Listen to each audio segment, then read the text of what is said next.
Thank you very much, Mark. So I couldn't see too well over there. I want to see a true raise of hands. How many people do not own a Fusion radio? Raise your hands who not. Okay, thanks. I could have retired already. So, no, just kidding.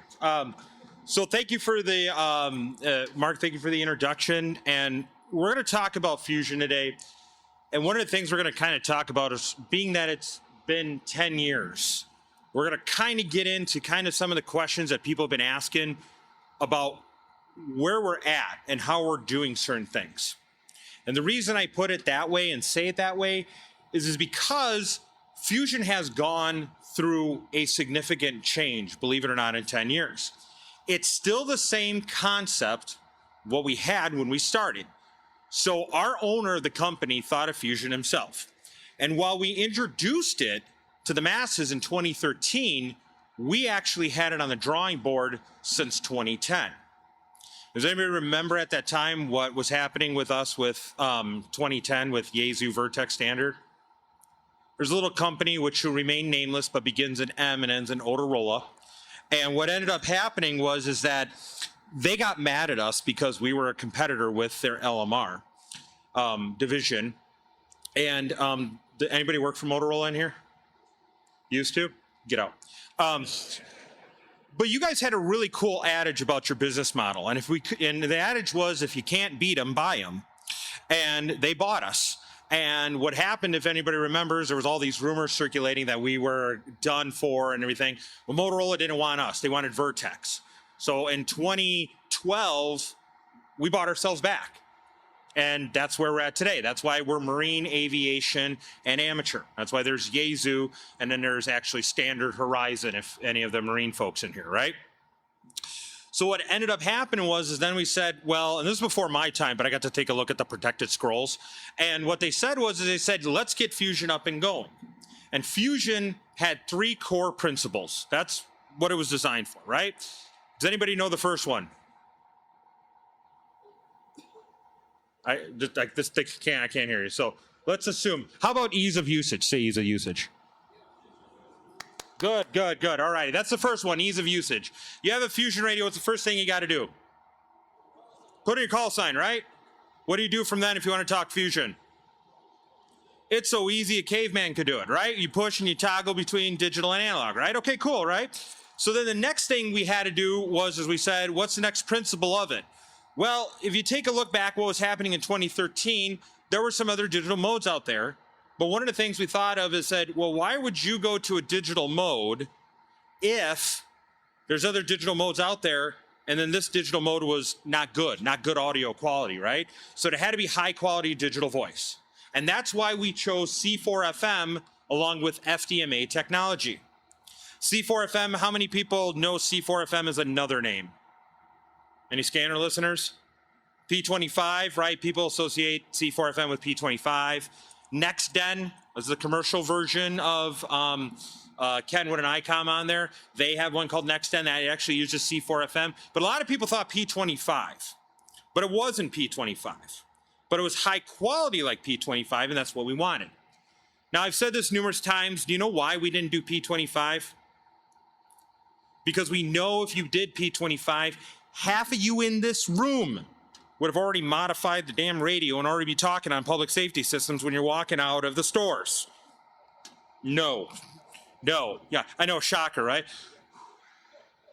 Right. So we didn't do a P25 for that purpose, but we're pretty much as close as we can get to P25 without being P25.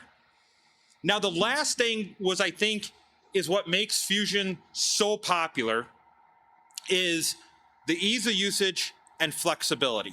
Right? Versatility and flexibility. Do you need the internet to use Fusion? No. Okay. Can you use the internet with Fusion? Yes. Can you put a repeater in the middle of nowhere on what's now called a green site with just solar power? Yes. Can you take our repeater and literally put it in your car and use it for like an MCOM purpose? Yes, you can. And that's what we came up with, the 3 core principles. Ease of usage, high quality digital voice, versatility, and flexibility. So with that, thank you for being part of the Yaesu family. We want to welcome that, the System Fusion family. It has grown by leaps and bounds, okay? WiresX was one of the things that happened that we didn't even think about the growth of WiresX. The product line was the growth. And guess who steers the growth? You guys on there. Through the history of Yaesu System Fusion, we have had features, usage, and whole numerous things on there that were added by your suggestions. Now, of course, we can't accommodate every suggestion. No, we're not putting a panini maker in the repeater, whatever, but we've seen some pretty cool ones out there. And but anyways, like one of the classic examples I gave is that the beep at the end of a fusion transmission, right? That beep is generated in your radio. And why is the beep? Well, because digital doesn't have a squelch tail, right? We can't wait to the, or for some repeaters, or whatever you have on a courtesy tone, right? So what happened was when Fusion first came out, people were saying, and I was actually one of them. I was like, how do I know when the person's done talking? And they went along and they said, I don't know. Now, I wasn't working for them at the time, so I could bash them at the time, right? I'm like, you're an idiot, right? No. So what they did was they said, okay, well, let's do it.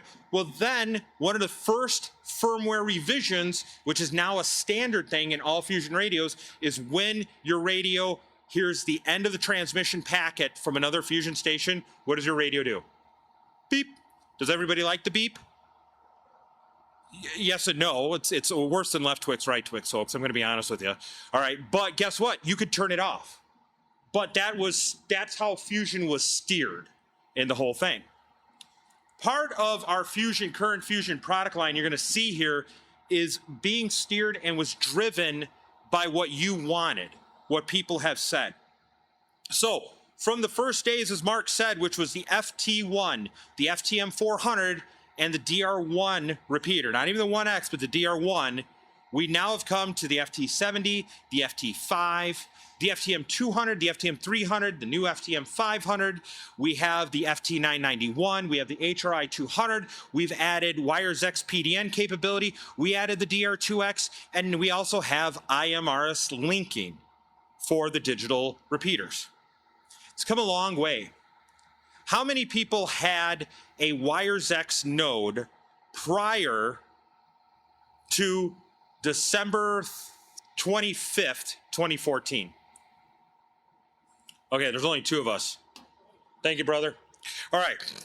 So here's why I say that. Let me ask you this question now. How many people are using WiresX to feed a repeater? Okay, do you know prior to that, WiresX could not talk to a repeater? Because at the time, it was never going to be a choice. It was going to be, well, you got the repeaters and you got WiresX. And there's the repeaters and there's WiresX. It's not like a Reese's where it's chocolate and peanut butter deliciousness, right? They were separate, right? But then all of a sudden people said, I want to link repeaters together. And guess what happened? You said it, we heard it, December 24th. I say this because it sticks out in my mind because I'm sitting there, I'm online, it's Christmas Eve, I'm drooling, Christmas shopping, whatever we want to call it, over all this stuff, and I'm looking at the Yaesu website, which by the way, for this day and age, that's like the Sears catalog to me. Okay, it's like, Kung Fu Grip, DGID. I mean, that's the equivalation right now. Okay, but what happened was all of a sudden this little firmware just popped up on the website. And what was it? It was a firmware, tiny little firmware we gave to the HRI 200. Now allows us to feed and work with a Fusion repeater in digital mode. So WiresX is the first topic we're going to talk about. So WiresX started as a solution. Does anybody know what the solution was? Or what country the solution was applied to? Japan. They're mean in Japan because they won't allow a Fusion repeater on the air. They won't. It's against the law. The JARL, and I don't know why the JARL, I don't know if they're invested in some sort of digital voice mode, but they coined D-Star, so just, okay. All right, so it's programming note. So they said no Fusion repeaters on the air. Well, we said that's not fair. So what we did is we created WiresX. Wires X was born out of Wires 2. Wires 2 was a concept that we started in the office in California.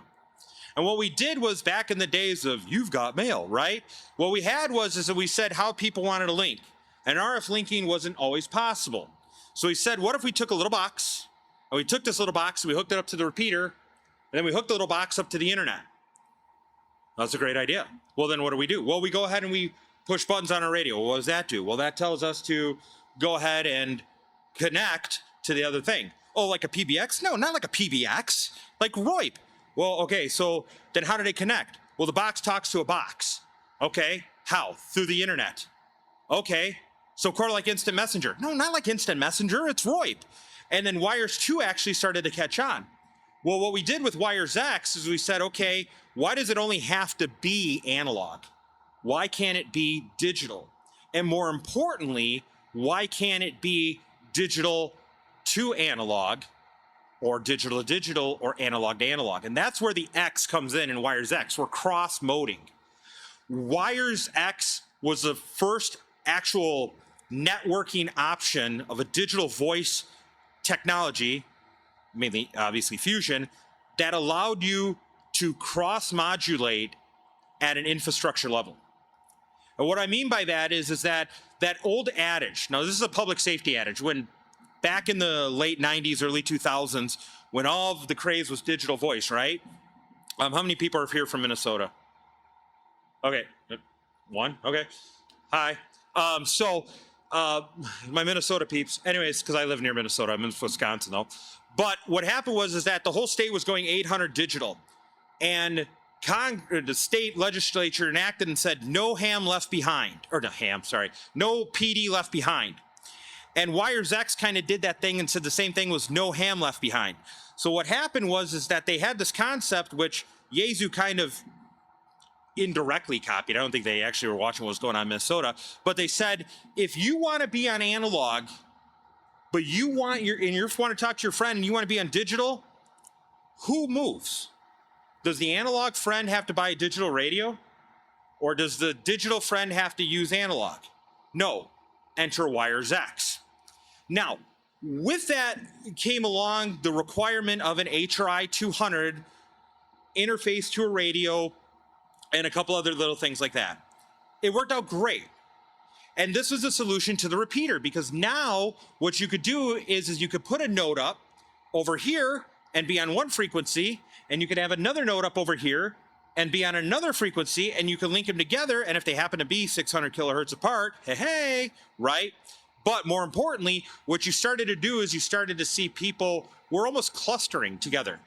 So if you're in a neighborhood, you're a specific part, you put up a Wires X node on a simplex frequency. You talk, your friends in that area on simplex hear you, goes into the node, goes over to the other node, which is in the other area on there. But what happened was that it required an HRI 200. And how many people have had HRI 200s? How many people have pulled their hair out because of HRI 200s? We got you, we hear you, right? That's coming up to the next part. But what happened was that there were a lot of requirements for the HRI 200, which in an infrastructure sense makes sense. Meaning, hey, I have a donor radio connected to this, connected to the computer, and it's feeding my repeater. That's great, that's fine. But what about people like me that like to travel? Alrighty? You want to have a fun experiment? How many people are staying in a hotel tonight? Call down to the front desk and saying, hi, I need UDP ports 46100 to 46122 open, and I need a non-NATed global IP address. So I did that in California. It was the hotel manager, and thank God he knew me, because he's like, I figured it was you, John. But that's a kind of a weird request, and you get noticed at the hotel, okay, when you ask for that kind of thing. So the HRI 200 was great, and how many were here in 2018? What did we talk about then? PDN. PDN. Why did we come up with PDN?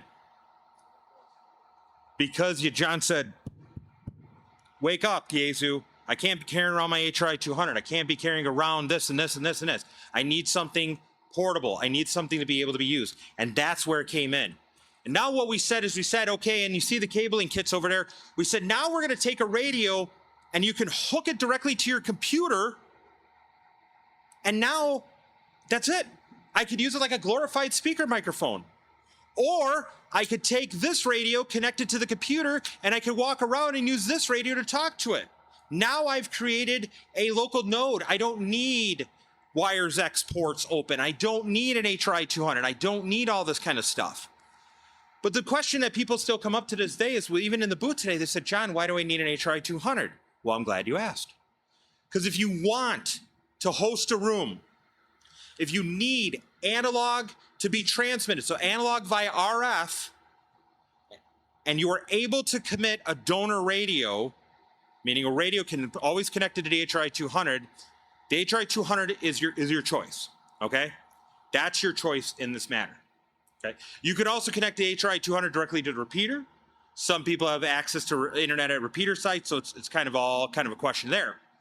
But if you don't need a room, you don't need to do analog, and you don't want to waste a radio for a donor radio, we get you, we hear you, even though I'm saying we're giving $70 off the 200, shameless plug. But, I mean, hey, it's up to you. You can do the PDN option. And the PDN option works with the FT5, works with the FTM 200, 300, and 500. Now, those are current production radios. If you have an FTM 100, if you have an FTM 400, if you have an FT3, or you have an FT2, Wires X PDN operation does work with those radios. So not an issue, not a problem in any way, shape, or form in that regards, okay? Now you have options. You wanted options. So what's a good case usage of PDN and HRI 200 usage? Well, exactly mine, okay? I live in Wisconsin. We had a ton of snow. Oh my God.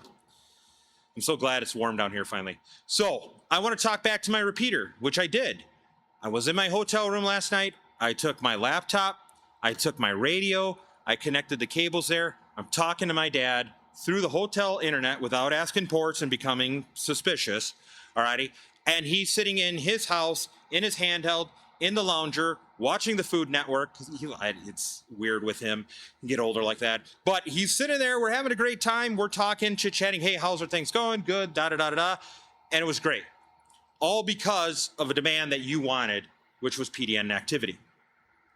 Now, continuing with this, you don't have the ability to host a room. That's a drawback to PDN. No analog via RF. So you can only use another fusion radio to talk to the fusion radio and access point. But you are able to use access point and direct mode.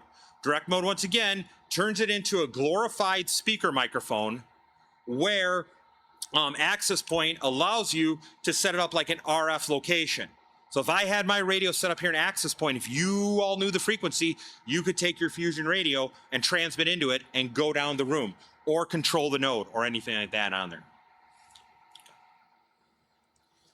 So we released a new radio, if you haven't heard, and the internet went nuts. God, did the internet go nuts. Anyways, so FTM 500. As Mark said, 2013 was it. Unfortunately, we had to put the FTM 400 to sleep. We did. We are very fortunate enough, and we remind ourselves as in Yezu that we are very fortunate enough that during this whole time of COVID and component availability, we've stayed ahead of the curve. It has not been easy. It has been a daunting task, to put it at least there. But one of the issues we've had is that all good things must come to an end. And components are that way. The components for the 400 XDR or XD series just were no longer available. The FT818, we had announced at the same time, components aren't available. And the sad part about it is we're faced as a company with this issue. And the issue is our manufacturer of the components calls to us and says, hi, John, or Yezu, I should say. I'm not that high up. Don't let me fool you. All right. Hi, Yezu. Component A101 is no longer available. Okay. What's the replacement? B202. Okay. What's the difference? Well, nothing. So A101 is done. Yep. B202 is the new one. Yep. No difference between the two. Correct. Well, actually, more money. Okay. So now it comes down to us. So there's a little government organization. Have anybody heard of it? The FCC?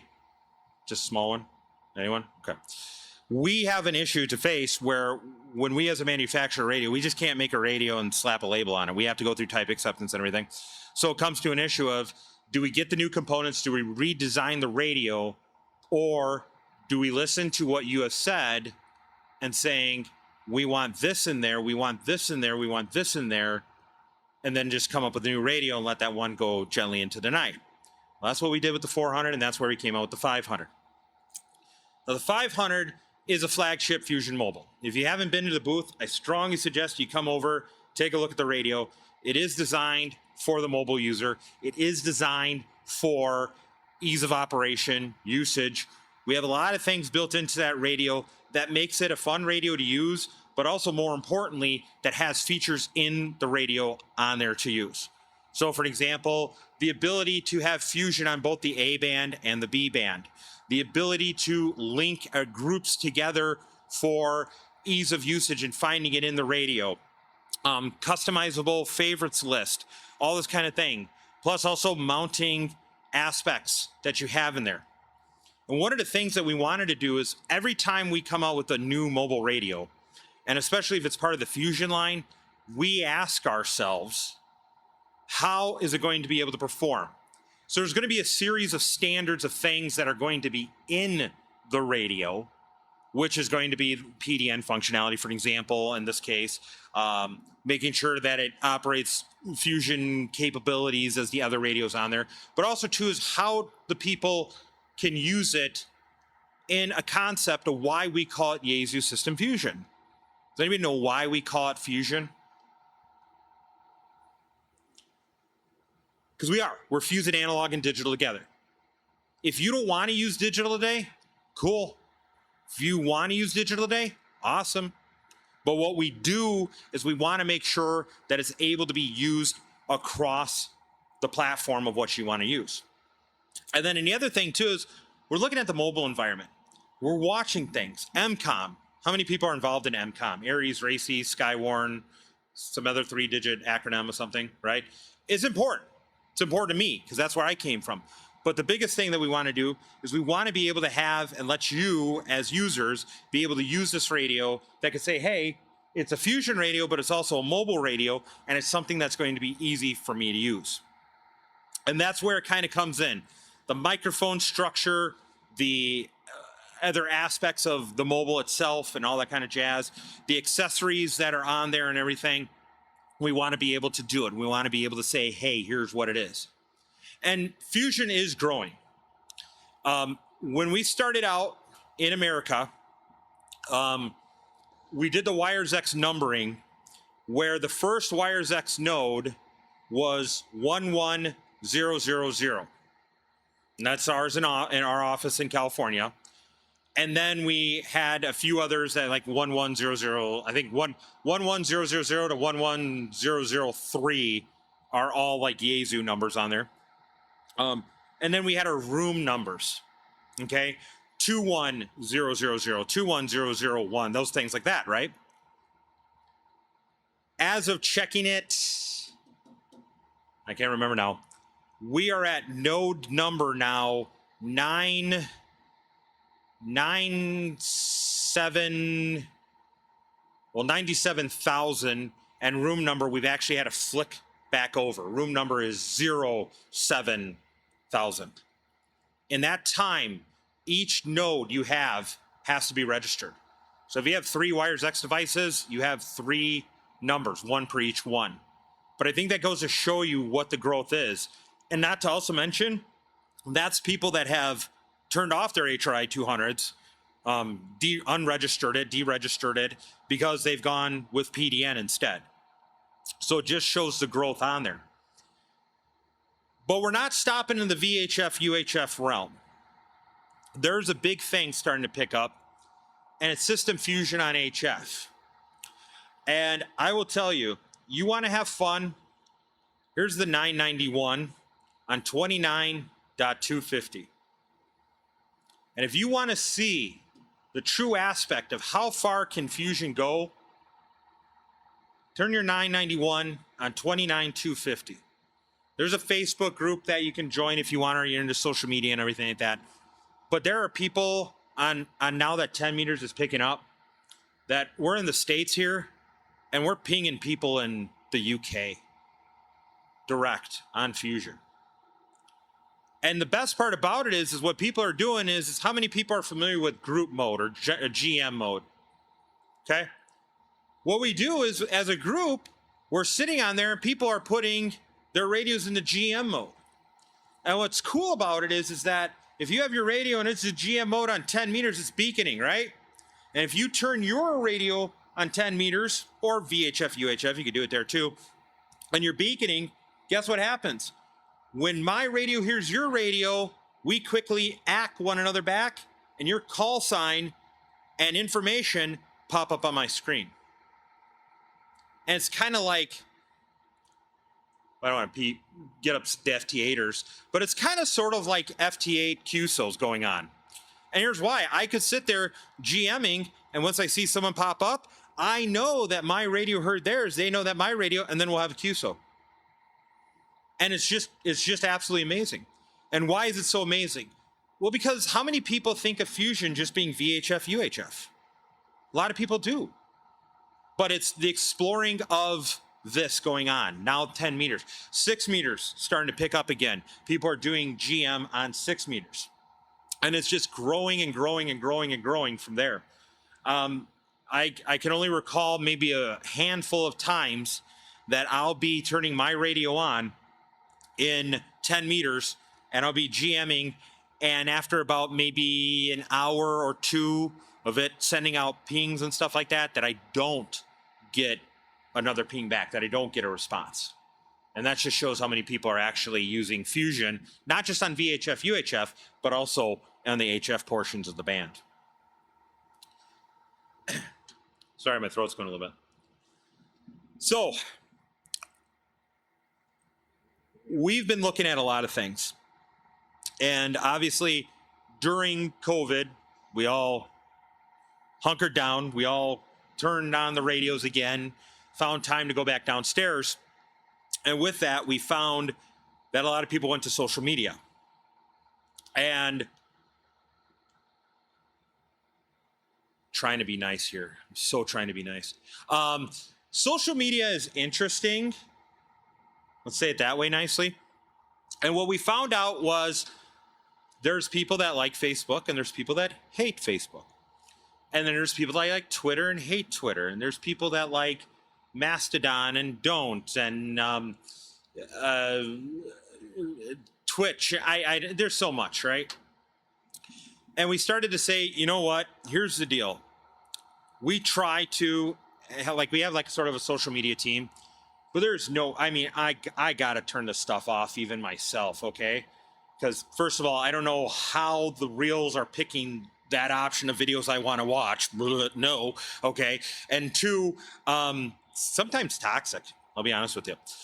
But we wanted to find a way that we could reach you as customers better, that we could have more of a forward-facing ability for you to contact us. And email is great. Email is great. Email's fine. We do our business via email, but there's just sometimes that, hey, a question needs to be community sourced, right?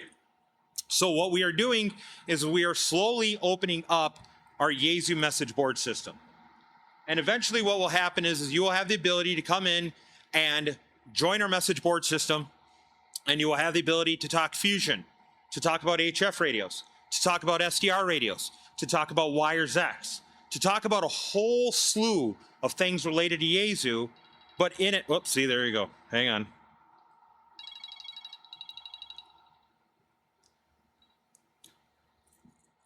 Ray, I told you to never call me here. Okay, bye. Just Ray Novak. So, come on, folks. It's the end of the day. You gotta laugh. All right. Kenwood was calling me. All right, so what we wanted to do is we wanted to kind of have it opened up so we can talk to you. So what's going to happen is that within the next few weeks, we will be releasing this. It will be totally on the web. You won't have to belong to any social media network. You don't have to belong to anything like that. You will have to register, but it will allow you to be able to interact with us more on there, a one-on-one.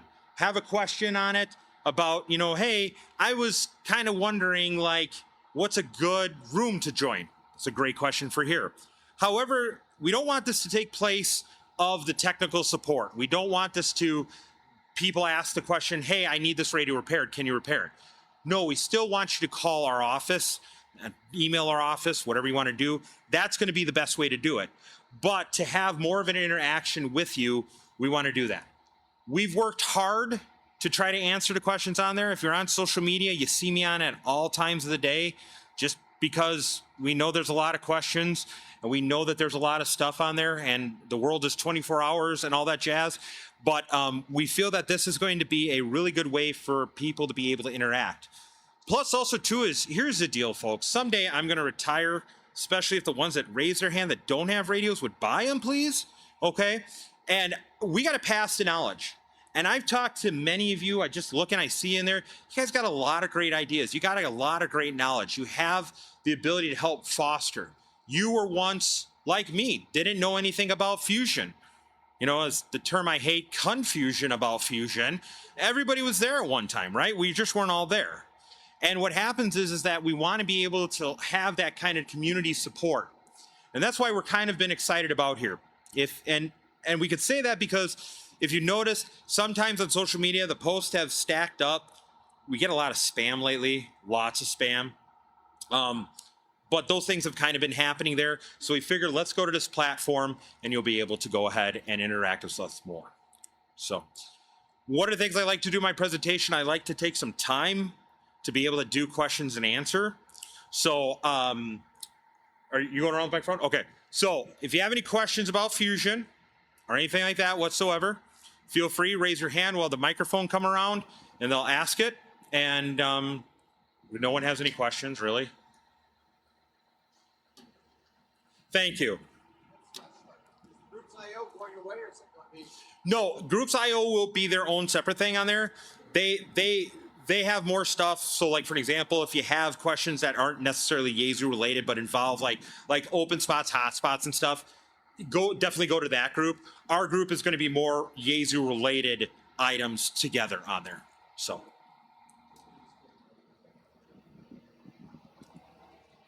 So what I found on ham radio is there are people that just don't like to go on Facebook or use Facebook or some of the other social media tools. So for those people, I thought, well, it should be another alternative. And so the Groups.io group, System Fusion, all one word, tends to work out pretty well. It's about 3,000 members, been around since the day after Fusion was introduced. And I migrated everything from, I paid the big bucks, migrated all the content from Yahoo to Groups.io. So it's been a continuous forum for 10 years now.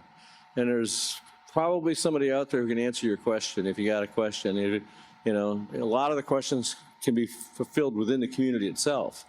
So a lot of this discussion, how do I do this? How do I do that? John, you know, they don't have to call Yaesu, they don't have to talk to John. John's willing to help them, but a lot of it can be done within the community itself. So that's the purpose of the Groups.io group. Doesn't replace anything that Yaesu is doing. Yep. And like a good example of ours too would be like, so if you have an operation question on the FT710 as an example, you'll be able to come to the message board saying, hey, we want to do this, you know, I want to do this, that kind of thing. So it's going to be, ours is more all Yaesu regardless, where that is like really System Fusion primary. Has the repeater program been renewed? And if so, when is the next expiration date? Okay, good question. So the repeater program has been renewed. It's been renewed all the way to June 30th. What we tell people is that we always post the status of the repeater program on our website, which is systemfusion.yaesu.com. So systemfusion, all one word, .yaesu.com. If you scroll down, if you see the link, if you see the applications there, that means that the program is still active. We still have the DR2X at $700. We still have it at $900. Due to the popularity of the program, we are experiencing a backorder right now. We're all the way out until June right now. Yeah. A lot of people got funding from somewhere. I don't know where, but like a lot of MCOM organizations happen. And to be honest with you, you're not going to find anything like this. Okay.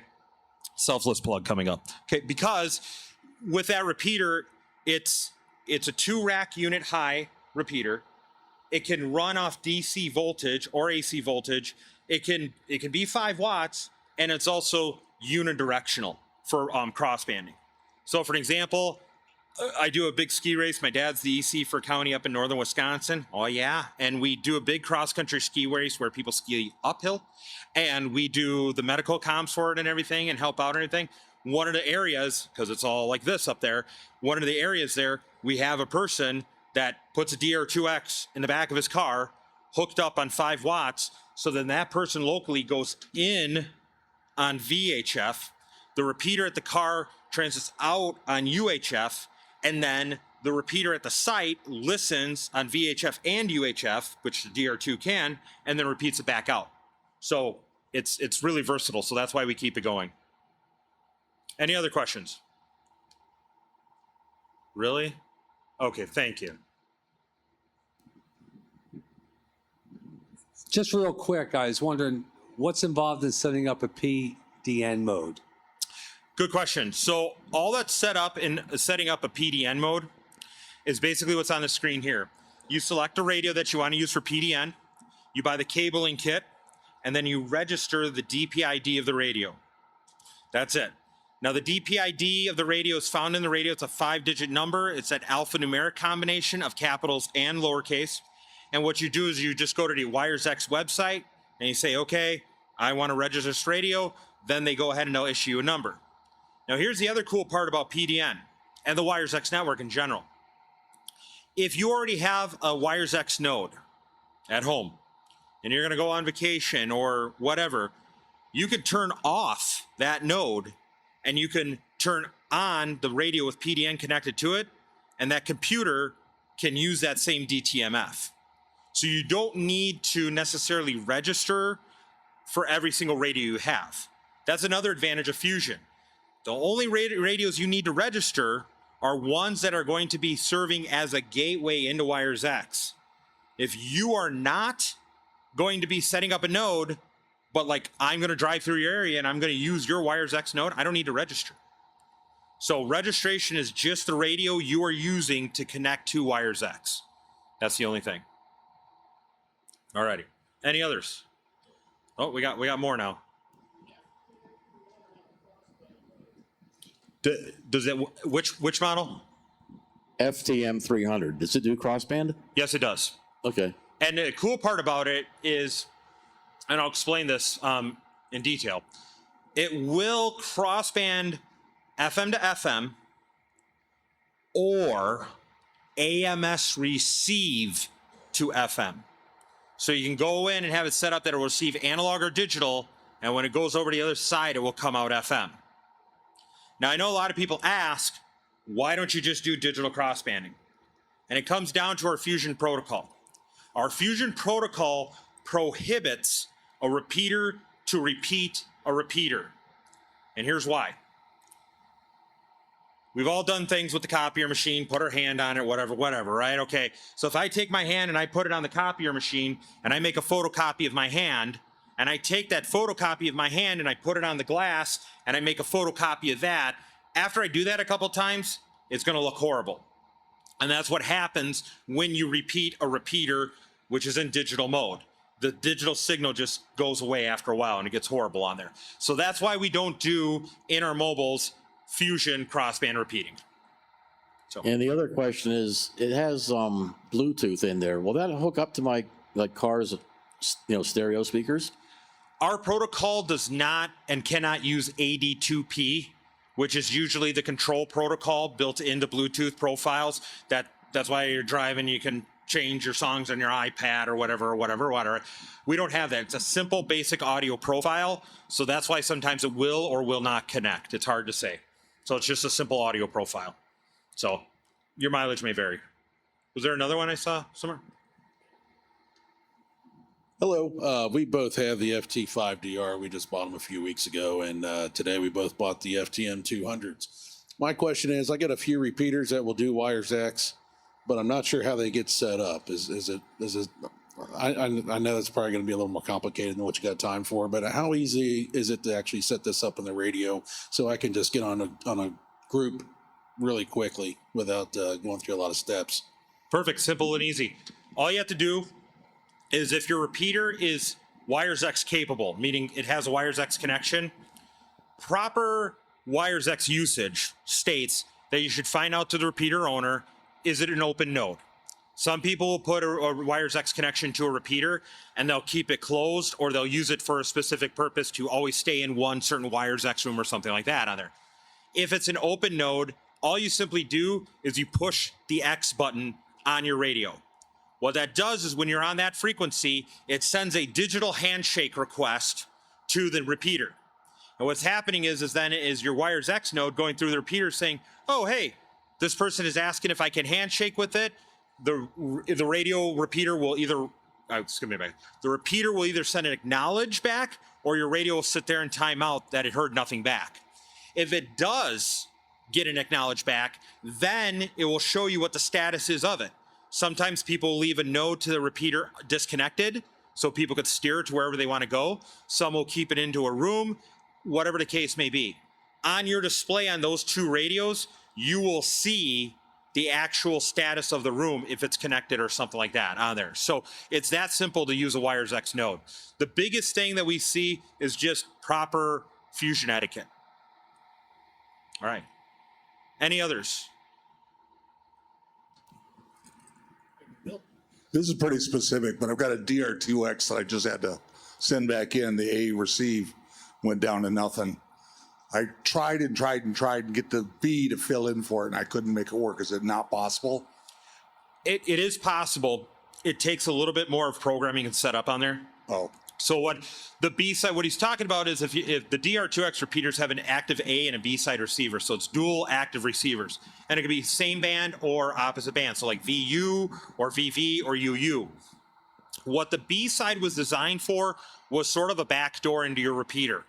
And what that allows you to do is send the commands and stuff to shut down the repeater, to change the modes of the repeater, to change the power settings of the repeater, do those kind of things like that on there. You can take it and use it as a secondary receiver, but what you have to do is you have to go into the programming and tell the B side to go over to the A side on there. Yep. And the receiver, while they're dual receivers, they kind of share some of the same parts on there. So if the receiver is going bad on it, the B side may have been going bad on it also too. But you go there. Alrighty. So any last one question? We're good? All right, time to do my Oprah thing. So we're not gonna reach under seats or anything. So Mark had you go ahead and tear in a ticket. Did everybody get a raffle ticket? Anybody didn't get one? No one? You still need a couple? Okay. One there, and then I think over there. Okay. For you, how much money do you have? Okay. Guaranteed winner. Vegas odds. So, well, it's good odds, right? So what we wanted to do is we wanted to say thank you very much this year for people being part of Fusion and everything like that. It's been obviously trying times for everybody. We've been working really hard. Our radios have been really popular. As you can see, just DR2Xs. I never thought I would see them backdated until June. I guess that's good, right? And sales are up, right? But product's not out yet. So what we wanted to do is we thought, hey, you guys are coming and listening to me, kind of a fat, sweaty Michael Chiklis looking kind of guy here. So what we're going to do is we're going to draw, and we have some goodie bags and then some other things. So everybody's got a ticket now? All righty. It's one thing about raffle tickets. You know how many people came to the forum? We have 153 people here. Oh, wow. Okay, so we need somebody to, so how we want to do this, you want to pull an item and announce the item and I'll do the drawing, or? Yeah, so what we have is we're going to start out. We have 10 Yaesu gift bags. They are this nice, I'm going to try to do my best, Roddy, here, and like a beautiful Yaesu canvas bag with a Yaesu mug in it, with a Yaesu luggage rack, and the Lucid Yaesu logbook. So let's go ahead and pull 10 of them. I'll have individuals pull each one. There's one here. So this is, I'll just announce the last 4 digits, 2347. I guess you come on down, 2347 right here, okay. Here, you draw the next one. Next one is 2298. 2298.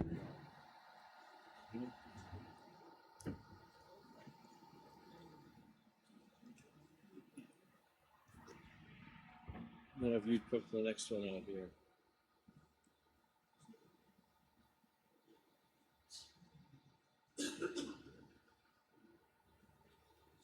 Okay, the next one, the third one is 2344. 2344.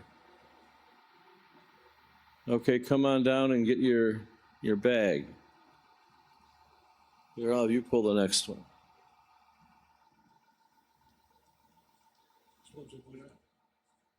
It is 2230. 2230. Aha. See, those who come late, the late bird gets the worm. Okay. Have you pull one?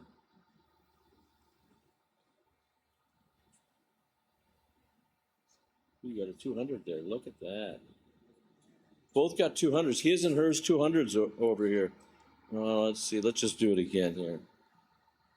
I'm from Chicago, so you don't want to make it like we're voting twice here. 2336. Okay. 2336. That's the bag. Okay.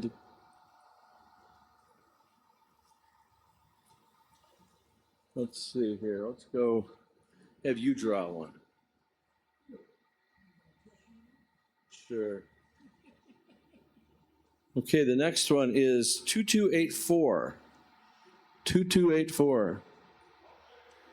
So the his and hers 200 couple here just bought 200s. Every couple should each have their own radios. They win a bag. How about that? Let's have you pick one back here.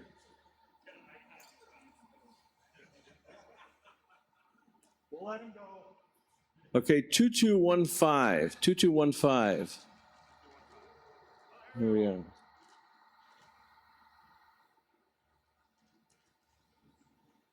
I think you need to pull the next one right here.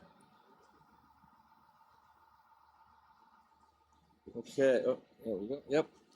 2249. 2249.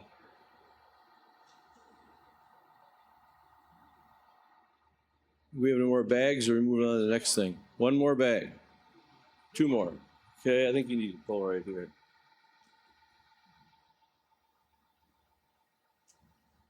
Okay. 2277. 2277. Look at that. And he pulled a number earlier, too, and not even his own. Let's you do one then.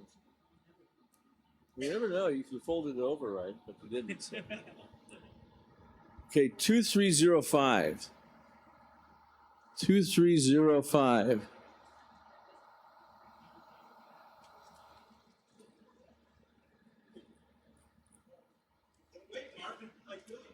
There's more. So what's next on the list here? Oh my goodness. Now you go to your Hamfest with that, and they're going to know. Walk through the icon booth several times with that on while you're here. That's what we're asking. Okay, we're going to pull this one. All righty, we have a few of them, so let's go ahead and we have 1, 2, 3, 4, 5, 6. Okay, 2315. There he is in the back.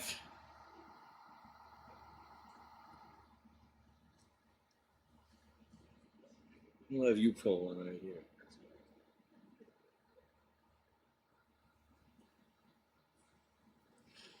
Okay, well, he's from Peru. How about that? 2279. 2279.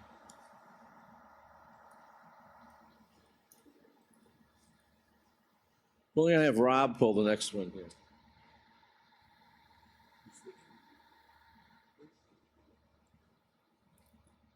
Two, 2216.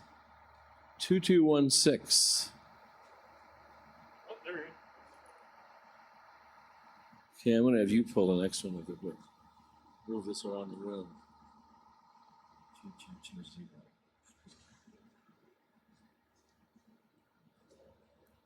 2256. 2256. 2256. Found him? Okay. Well, you pull the next.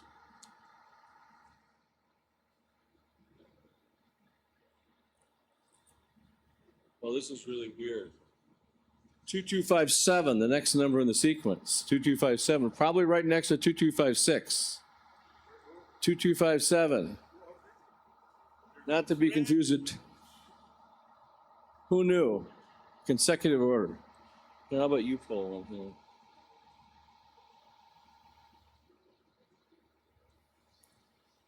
Two, three, three, four. 2334. 2334. Are you still here? There we are. There he is. 2334. Great. Now we'll wait a minute.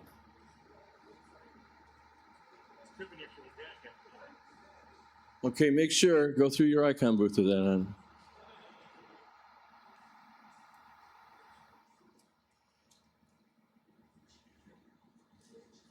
Now here's something I don't think anybody's ever given out before at an event. This is brand new.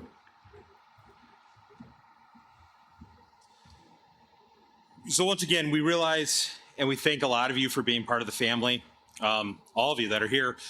What we've decided to do is it's something we've been wanting to do for a while, and I think it's a good reflection of time to do it. Right now, the next two winners are going to be receiving a authorization ticket for them plus one significant other to the Yezu Appreciation Dinner we will be holding at the Marriott in Dayton tomorrow night at 7 p.m. dinner, 6:30 p.m. or cocktails and appetizers. So the next two are going to get them and a significant other, or plus one, however you want to call it these days, for a free ticket to attend the appreciation dinner. If you cannot attend the dinner tomorrow because you have plans or whatever, we ask that you say, hey, I can't, then hopefully someone else can. Okay, I want to have you pick the first one. Okay, for the dinner, 2237. 2237. 2237, are you still here? Right there, you go over there. John's got your certificate. So that's for the Marriott tomorrow night. So two of you can attend. Okay, we got to pull one more of these. Let's see here. Let's do this guy right here.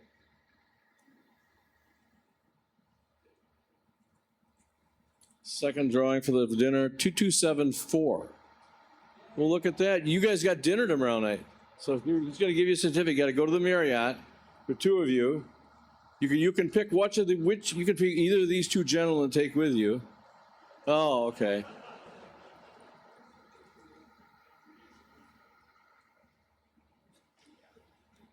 Oh, we got one bag left, John, right? Yeah. So we're going to do one last bag because I have the bag with the tickets. So let's go over here. I'm going to have K0BBC. It's a nice call. BBC, did you pick that?